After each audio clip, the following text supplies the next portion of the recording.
Today we're going to talk about how to find your ideal client. I think that is one of those foundational pieces that you actually should have in place before you really start even marketing or pushing yourself out there to get clients. But to be honest, I didn't.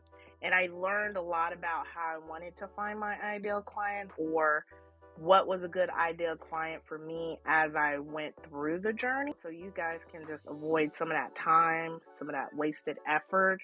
Because if you don't know who is ideal for you, you will have a hard time marketing to them, finding how you're going to solve their problem.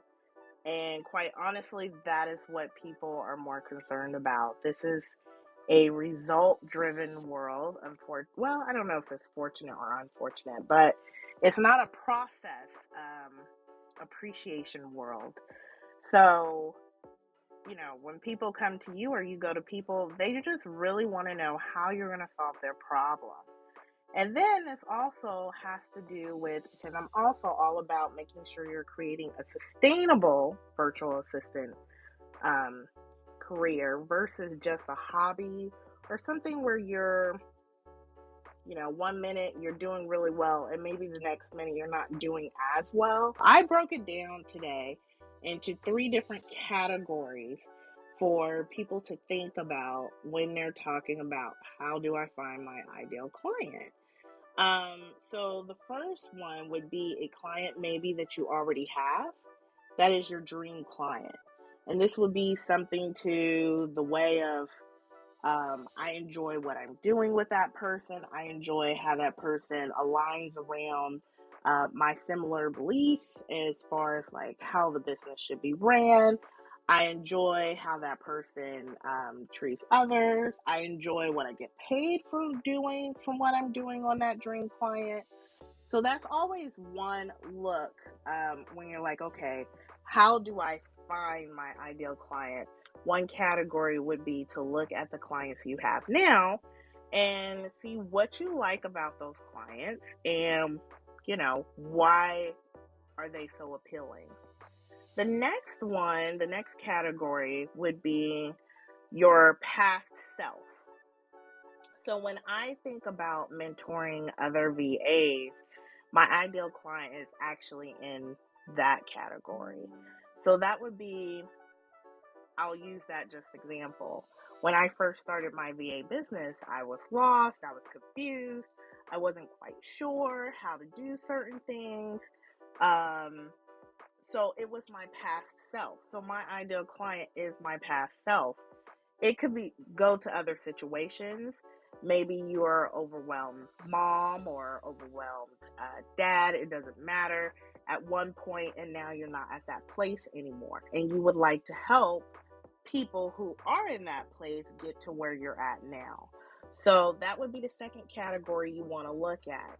Is my ideal client maybe someone that is in my past self?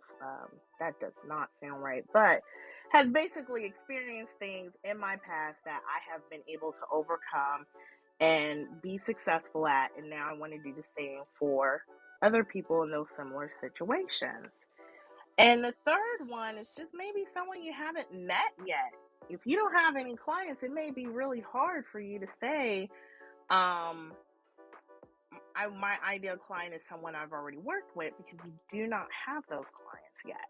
But you may still have an idea if you just want to work with teachers because maybe one day you want to be a teacher or somehow teachers affected maybe your kid's life and you want to work with them and you like to help them with their planning and so forth.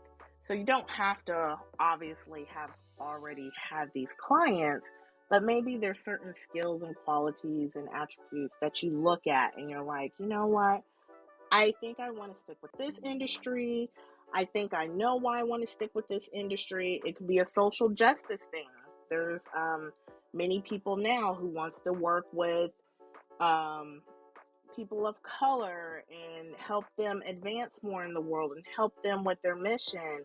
As far as finding your ideal client, I would always go into the Facebook groups. So when I first started my VA business, I was just a general VA, and I really didn't know what I wanted my business to be. So as I would go through different groups, I would try different tasks or teach myself different things that people were requesting. And then I would find through that, I would find what I would like to do and what was good at. And then those particular places or those particular groups is I would just go in those groups and find my ideal client there. I always wanted to do book launches. And once I became a virtual assistant, and I would go into the different Facebook groups and see if authors were requesting for PAs. And once I sat back and learned everything, I was like, nope, this is not particularly what I would like to do. I would like to do it a little differently. So when you say past self, it's cool to me in my situation. It's cool to look for those ideal clients as, like you said, if you want to be a teacher, and for myself, I wanted to do book launches, but make sure that you fully understand it, because that was something I didn't do. I didn't fully understand. I just had an idea and went with it, and then learned that nope, that would not be my ideal client because it's not particularly what I wanted to do in my VA business. Values goes a long way.